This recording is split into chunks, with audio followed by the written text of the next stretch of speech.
Hill at this time was a very different place than it is today. All these old Capitol Hill homes, they were run down, they were rentals, cheap rentals. You couldn't even give them away if you're going to sell one. It was a perfect encampment for the washed out hippies and the newly emerging gay and lesbian community. Many of us were barely eking out a living, so living as communes and collectives in these homes worked perfectly. It became a living, breathing social experiment. My boyfriend and I first rented a basement room in a shared house on 12th and Republican for $25 a month for the two of us. And all of these collectives and communes interacted and we got to know each other. And eventually we all had names. There was the Little Red Hen, the East John Street Gay Men's Collective, Sherwood Forest, rob from the rich and give to the poor, Flaco Drift, Mandoulet, and Theater Games and others. You know, I eventually moved into the Leather Palace. At least you find that titillating, I'll tell you, that the only thing leather in that palace was Dora Jar's leather stiletto heels. Tumultuous times. The Leather Palace, it's the big blue house as you're going up John Street at 14th, just before Safeway, right there on the corner. I think today it has the violin shop and the chiropractor in it. We were right there by Safeway. One evening I came home very late, and the streets are all blocked off by fire trucks and police.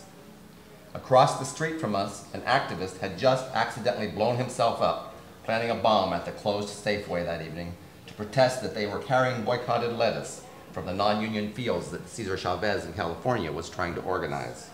All of this history has contributed to the fact that to the slightly out-of-kilter Seattle we live in today and that we all love. So that was the social milieu when this ex-park ranger became the pivot point for creating Seattle's first 1974 Gay Pride Week. And of course, we had factions. I mean, the new Lesbian Resource Center was gingerly walking the tightrope between being too leftist and too conventional. The newly emerging gay business group called the Dorian Group didn't want anything to do with us rabble-rousers at the new and opening gay community center. And we ourselves had limited tolerance for the Gay and Lesbian Freedom Socialist Party with their pedantic views. The groups carrying Gays Against War sign at the Vietnam War rally, anti-war rally, were beat up by the straight ralliers. The Black Panthers had zero tolerance for homos. And the gay socialists were thrown out of Cuba by Castro's folks because they were examples of bourgeoisie decadence. And finally, you had the lesbian separatists, who I don't think got along with anybody, least of all themselves. So it was no great loving going on, but we all were doing our part. We were all working in the same direction. To move things forward, we all actually wanted to have a better and a more just world. Like I said, getting funding was one of our main problems. Now, the big thing in the early 70s was streaking. So I talked to my coworkers into pledging money for the Gay Community Center on a dare that I would streak through downtown Seattle. I got $65 in pledges for our fledgling community center, and on a sunny, unusually pleasant day for March, at lunch hour, I walked into Crest Department Store on the corner of 3rd and Pike Street. Went into their undressing room in this case, and I took off all my clothes except for my cowboy boots, rolled them up and put them under my arm. Out of the dressing room closet I went, through the aisles, past the aghast old ladies, out onto Pike Street, and down Pike Street to 1st Avenue. Well, it was noon. Traffic was, for some reason, jammed up. None of the cars were able to move. As I hit 1st Avenue, I decided I went right down the center of the street. And I swear, not 3 cars in, I looked and it was a police car. But they were stuck there, they couldn't move, and I think I went by them so fast they were in shock. Well, I went down a few blocks down 1st Avenue, and a co-worker had actually, this was planned ahead of time, was holding a door in one of the old buildings in the elevator. So I ducked into that building to the elevator, he pushed the down button, and then I got dressed, walked out on Post Alley down below, very nonchalantly, and the community center got its $65 donation.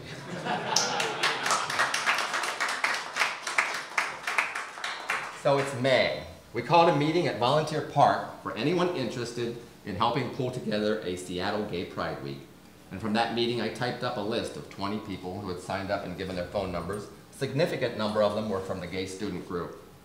We mapped out the events of the week.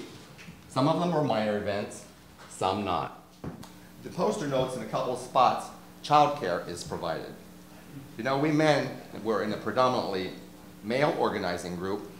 But there were women in it, and in the communes and collectives and the discussions and all the politics that are going on, we got the message about our sexism, and we worked on it, and we worked on it quite a bit. We strove to be more inclusive, and that's why men volunteered to do the child care for several of these items. Friday evening, we had the official grand opening at the Gay Community Center. Saturday, we were holding a picnic at the new Occidental Park, and that evening, having a street dance there. This was our first event outside of the gay ghetto, although ghetto's an overstatement. We were quite happy up here on the hill and had a great setup. As the planning weeks had dragged on, it seemed that we were trying to get our Occidental Park permit from the Catholic Church, not from the city of Seattle. There must have been a bureaucrat in that mess somewhere that was out for us. Every time we met an objection of theirs that they stuck out to prevent us from doing it, something else popped up. We finally worked it all through, and as the posters had been out and the day was approaching, the very last minute they required us to post an insurance bond, which was going to cost $155. To us, this was a deal breaker. But we all ponied up loans, which we eventually paid back at 80 cents on the dollar, and we pulled it off. Occidental Park was significant. We were the LGBT community. We weren't behind closed doors. We weren't in bars right now. We weren't protesting. We were in a public space, having a good time and enjoying life with our heads held high in the bright sunlight. And later, maybe 100 to 150 of us danced that night until midnight. Sunday was the culmination with the 12 noon gay-in at the Seattle Center Fountain. And a part of that was to be a handheld circle around the fountain. Could we get enough people to hold hands and actually encircle the fountain? An hour ahead of time, I drove my truck down with a few other people, and we strung up our banners. I had spray painted them onto strips of sheeting. That's all we could afford. Our entire budget that week was $589, including the last-minute insurance for Occidental Park. This year, the parade celebration budget is over $300,000.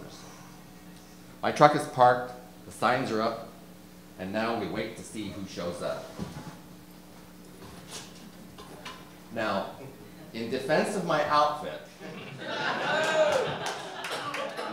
made up of a Doris Day hat, June Cleaver Leave It to Beaver pearls, a pair of Dukes of Hazzard Daisy Duke cutoffs, all set off smartly, not shown here by my streaking cowboy boots. In defense of that outfit, I want to point out that the poster did advertise for the fountain dance in Seattle Center that it was zany dress and frivolity. And slowly, folks began to show up. By 1:30, we gathered our motley crew. We had about 40 people. 40 people who were willing to step out of a small crowd of tourists, gawkers, and hangers back and those too afraid. Gay men, lesbians, and transgender folks. Holding hands, we made 2 trips around the fountain. A motley crew, of course we were. We were happy, healthy, and gender stereotype free, but for all of us, if our picture ended up in the paper and we lost our job or we got fired, we knew we would survive. We had friends and we had community. And then, spontaneously, with no forethought, we began heading into the fountain for our grand finale. I think I counted on one of the photos about 35 people on the fountain, and at one point we maybe had 45 or 50 in the circle around the fountain. There was a final event on the poster that Sunday. It was for the evening, and it said, "Trashing of an Oppressive Institution." We stuck it on there with no plan. And as gay people, trashing to us didn't mean physicality of destroying something. It meant the drag queen concept, trash somebody. Well, we much later realized that the law enforcement didn't get that, and they were beside themselves trying to find out what we were going to do. Which was impossible because we didn't know what we were going to do. And so that Sunday evening, without any pre-planning, a group of us went into the unsuspecting Wallingford Police substation. We went inside the doors and started making out and kissing and demanding that we all be arrested as perverts. Now it's 1974. It's still a year before the Psychiatric Council removes us from being perverts. Well, the lightly staffed station was aghast. They promptly threw us out, bolted the doors, and closed all the blinds. And which we could see them peering out of like school children. There was no pre-planned press conference and no earth-shattering result, but we sure had a good time. So what's my conclusion? We weren't conventional. We examined and discussed and investigated every corner of ourselves, our politics, our interrelationships, our sex roles and stereotypes, as men, of our sexism toward the women that were working with our groups. Because we grew up in a structured society, not just us, but all of us, I kind of got a concept that I try to describe to people. You know, for those 2 years for me, it was like when you grow up, your culture, your society, your family, they sew little bits of that all onto your body. And each of them doesn't really hurt that much, but pretty soon you're this sort of like a quilt of what you grew up in. And in those 2-year period, meeting all these people with all these ideas of socialism and open relationships and bisexuality and all this, it's as if in one fell swoop, all that was ripped from my body, and it was like a raw feeling. And it was pretty intense, but it was real. And I realized later on that the best thing about being gay for me growing up was when that happened, and I started choosing things and sewing them on my body myself, so that when I was done, I had me. I didn't have what society had wanted me to be. And it was a wonderful and liberating feeling. Now, hopefully we don't get so assimilated that we lose that sense, that you lose that sense of who you are and choosing the things and living yourself as an authentic self. Now, the final thing I want to say is when Jordy and I, we've been together 5 years when the marriage law went in last year, we got married this fall. So I let my family back east all know, all of my siblings and their spouses came out. We had 80 people in our backyard, and we had a leather wedding because we lived as a daddy and boy, as a couple.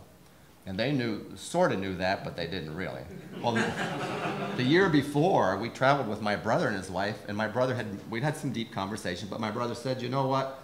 I don't believe in this gay marriage. The other things are okay, but not this gay marriage. It's against his Christian belief. So he came out, I made him my best man. Without any talking about it or whatever, he took that collar that I had designed for Jordy, and as part of the ceremony, he handed it to the minister to be blessed. The minister handed it to me, and Jordy kneeled before me, and I put it on. Who would have thought that my Republican brother would do that? But he did it. He did it out of love, and he did it because he knew that we were sincere and we were who we were. So that's what I leave with you. Try and be who you are. Don't worry about society quite so much, and build your own quilt on yourself. Thank you.